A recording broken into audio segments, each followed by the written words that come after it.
everyone. We are back with our short answer type questions of our previous chapter, that was measurements and motion.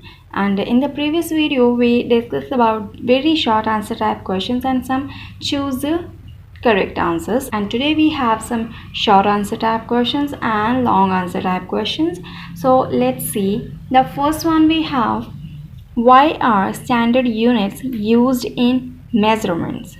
So, what is the function of using the standard units in measurements? Why? Because they give us actual measurement. Because SI systems are universal, they are being used universally equal. For example, we use meter for length in India as well as it is being used in other countries also. Okay, so this is universal and it gives you actual value universally. Clear? The next question we have: what are the standard units of mass, length and time in CGS system and SI system? So students, in CGS system we know that C stands for centimeter, G stands for gram and S stands for seconds. Okay, so according to CGS system, standard unit of mass, that means has some weight, so it is in gram. Okay, length, which is in centimeters, and time is in seconds. Clear? But if we talk about the SI system, mass we have in kg, right, and length is in meters. So time is same for both the cases, which is seconds. Clear? The next question: to make accurate measurements there are two main requirements. What are they? Okay, so the first thing is SI system. Yes, SI system is the first thing that we need for the measurements, because it is universal in nature. So this is very important. And the another thing is instrument, that means a scale and SI system. These are the two things which we need for the measurements, for the accurate measurements. In the place of scale you can use any other instrument to measure your measurements. Okay, so the next question we have: when is an object said to be in motion? So how can you say that the object is in motion?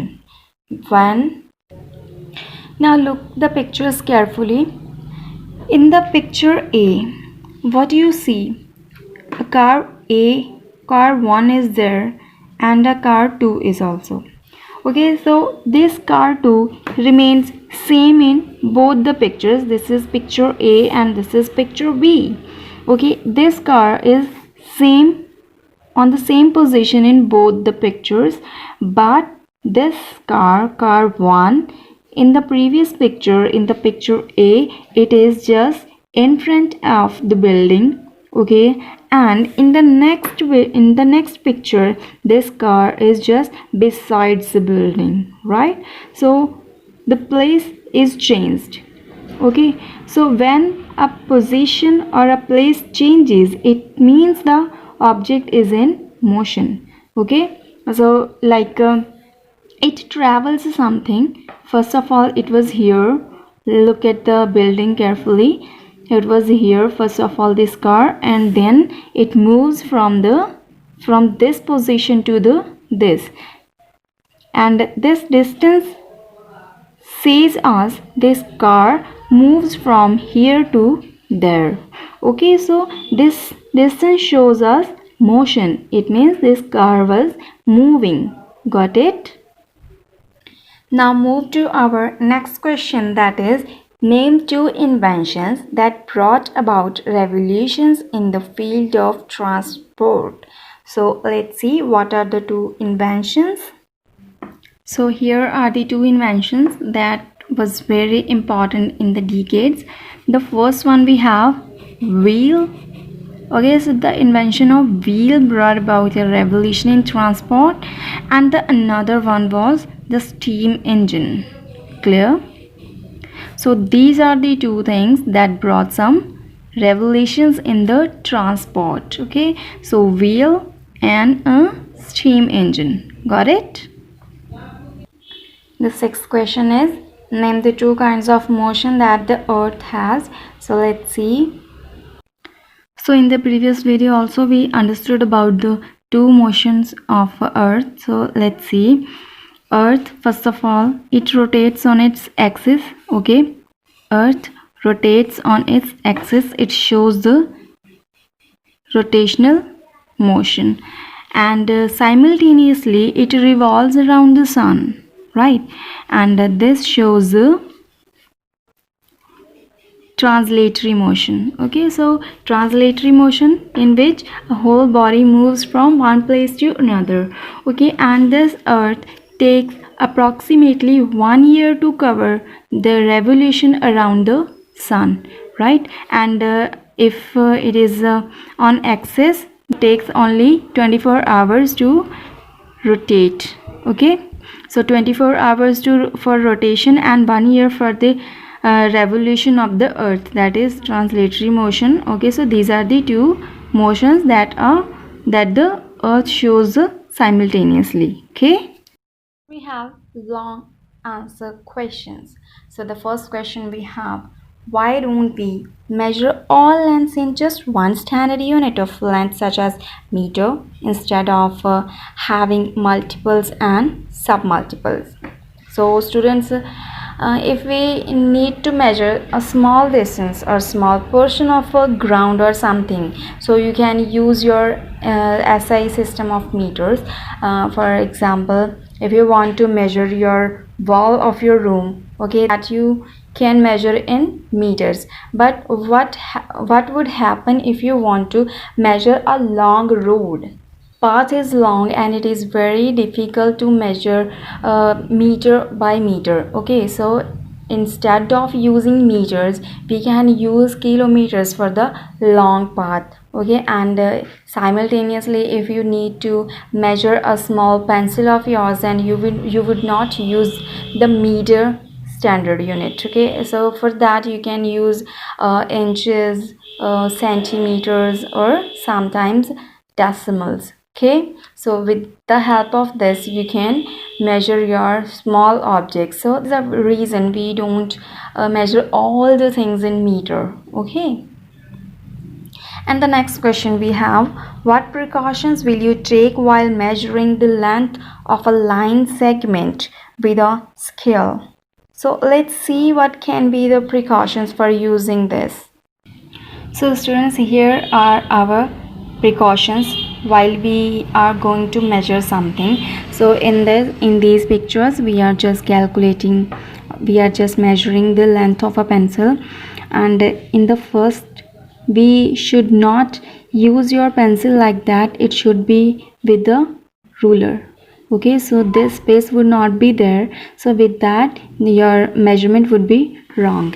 And in the next, your scale or any instrument would not be broken. Okay, so with that your measurement would not be accurate for that. And in the third, your eye should be straight. Okay, not from this side, not from this.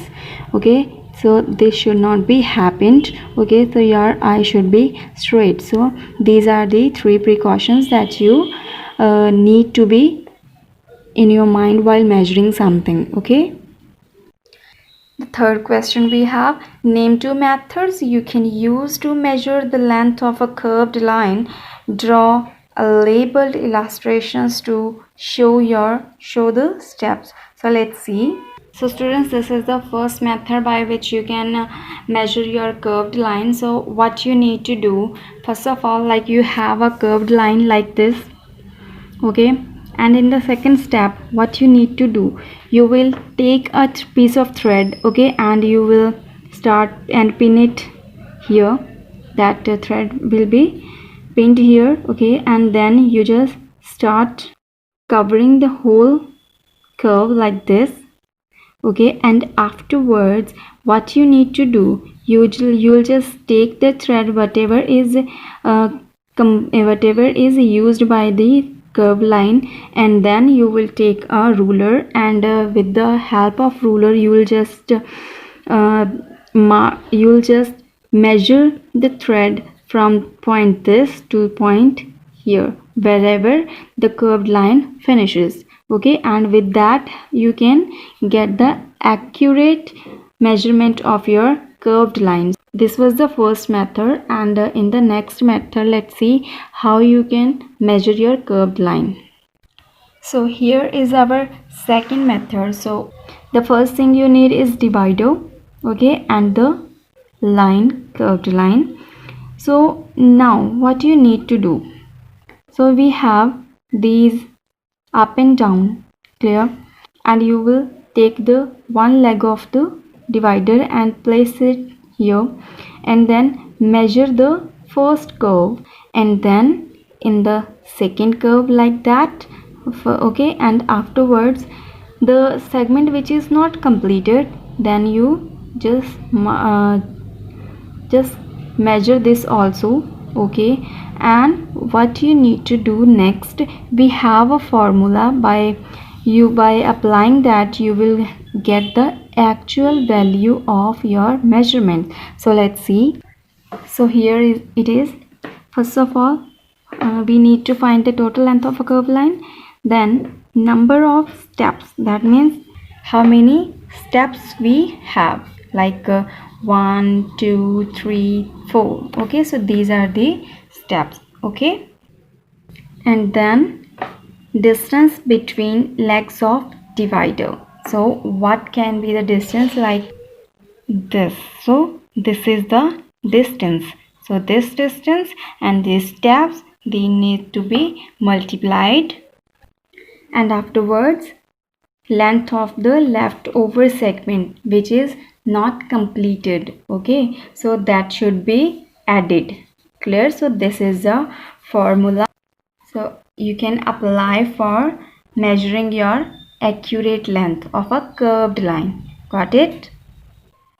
The next question we have, give an example each of the situation where accurate measurement is necessary. B, accurate measurement is not necessary and only estimation is required. So give reasons. So what can be the example for both the situation? In one situation you need accurate measurements, but in the next one you need just estimation. So let's see. Situation was where accuracy is important. Okay, like we need some accurate amount of measurement in the different tasks. So what can be the situation for this? So like if you are in the scientific lab, in the science lab, okay, then you need to perform an experiment. So like 5 gram of certain chemical substances to 10 ml or something ml of other the water or solutions. So for these requirements we need an accurate measurement. Okay, so if we add something different measurements, so we would not get the perfect solution. Okay, so this can be the situation for where you need some accurate measurements. Okay, but simultaneously if you add 5.2 gram of salt to the curry and you have just estimation, so it would not ruin the taste of your dish. Okay, so like putting salt and other the spices would not, so just putting some salts and other the spices in the dish, you need just estimation. Okay, so with the estimation you can prepare that dish and it would not ruin your taste of the dish. Clear? The fifth question we have, name the 2 different types of translatory motion and explain each in brief. So let's see. So translatory motion, what is it actually? When the whole body moves. So here an example is there, a car or an aeroplane moves as a whole. All their parts move through the same distance in the same interval of time. This type of motion is called translatory motion, where the whole body moves with the particular distance and the interval of time. Okay, and this can be of two types. So let's see, linear or rectilinear motion. So what is linear motion? When an object moves in a straight line. Okay, so here line is straight but the body is moving as whole. Okay, for example, a car moving on a straight road. So be sure your path or road should be straight. But if we are talking about the circular or curvilinear motion, so what happens here when an object moves along a curved path? For example, a car moving on a curved road. So let's see how you can distinguish both curvilinear and linear. So a fruit, an apple is just falling down, it is in line. Okay, so it is linear motion.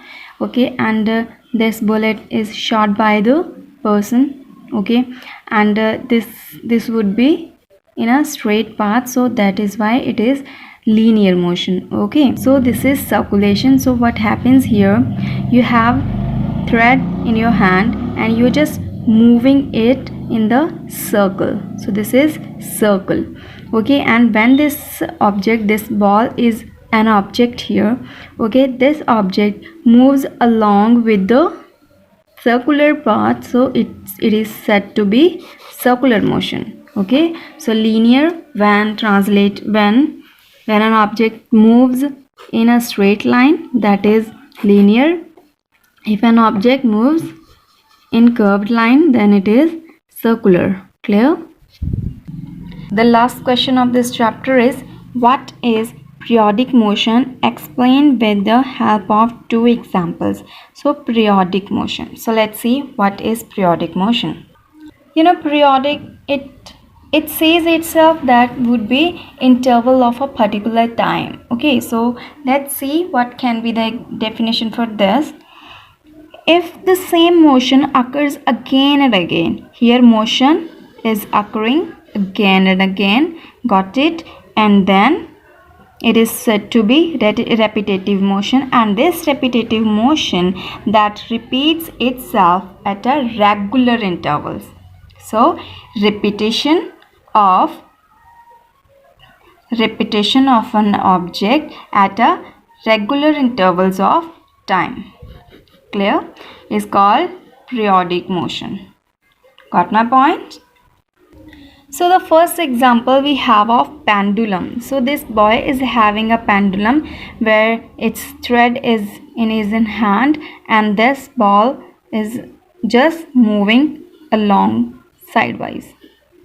Okay, so this interval of time from here to there is quite similar. Okay, and it is repeating. First of all, it comes here and then goes there. Okay, so this is the repetition with the interval of time. Clear? This is the first example. The second example we have of revolution. So this is sun, okay, and this is earth. So this earth moves in the circular path, okay, a fixed place it has, right, and it is moving around the sun, right, and it takes a particular time. Okay, it takes 365 days approximately to complete one circle, and then it starts the another and then another. So approximately 1 year it takes to complete revolution around the sun. Okay, so students, this was for today. In the next video we will come with our next chapter. Until that, you need to practice all the things which we learned in this chapter and try to apply all these things in your daily life. Okay.